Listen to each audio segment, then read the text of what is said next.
They told you one simple rule about money: save it, put it in a bank, and you'll be safe. So you did. You opened a savings account. You watched your balance grow.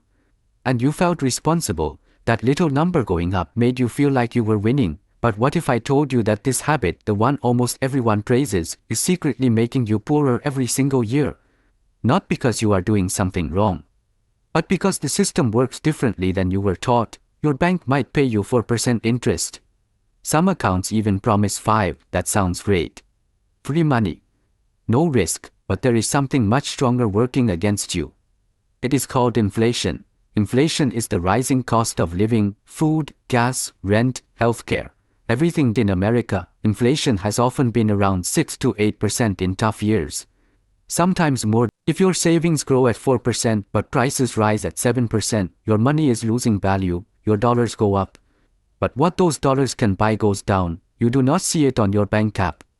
The balance still looks bigger, so it feels like progress, but in real life you need more money for the same groceries, more for the same apartment, more for the same life. That is how inflation steals from you, silently. Let's make it real. Imagine you save $10,000.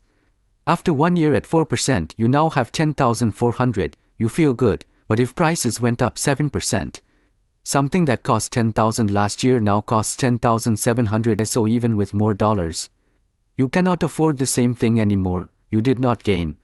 You lost about 3% of your buying power, gone in 1 year, and this happens again and again.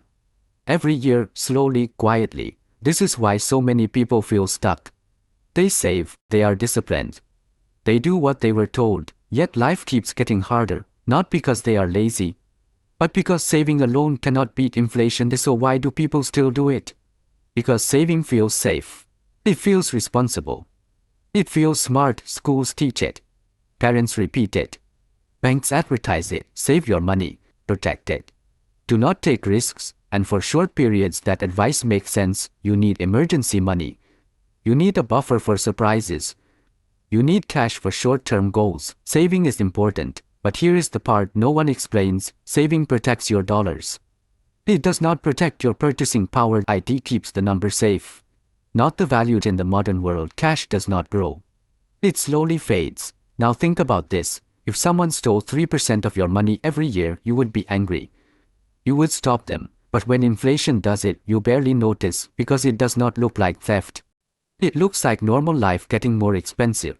This is the trap, and millions of Americans are in it. They work hard, they save faithfully, but they never get ahead. So what is the alternative? The wealthy understand one key idea: you do not build wealth by just storing money. You build wealth by owning things that grow. These are called assets: stocks, businesses, real estate. Index funds. Assets are designed to grow over time.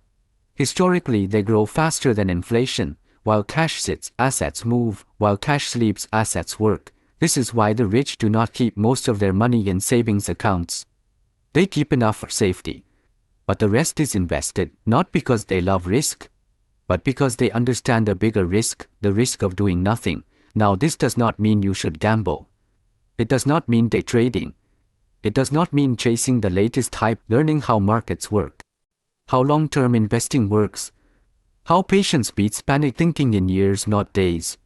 In decades, not weeks. Because time is the real engine of wealth. When your money is invested, it has a chance to grow with the economy, with businesses, with human progress. When it just sits in cash, it slowly falls behind. So let's be clear. Savings accounts are not evil. They are tools. They are great for emergencies, for short-term needs, for peace of mind, but they are terrible as a long-term wealth strategy. If your entire future depends on saving alone, inflation will quietly eat it away. So ask yourself right now, is your money working for you or just waiting?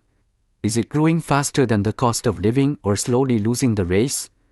Because in modern America, with the way money really works, the biggest financial risk is not investing.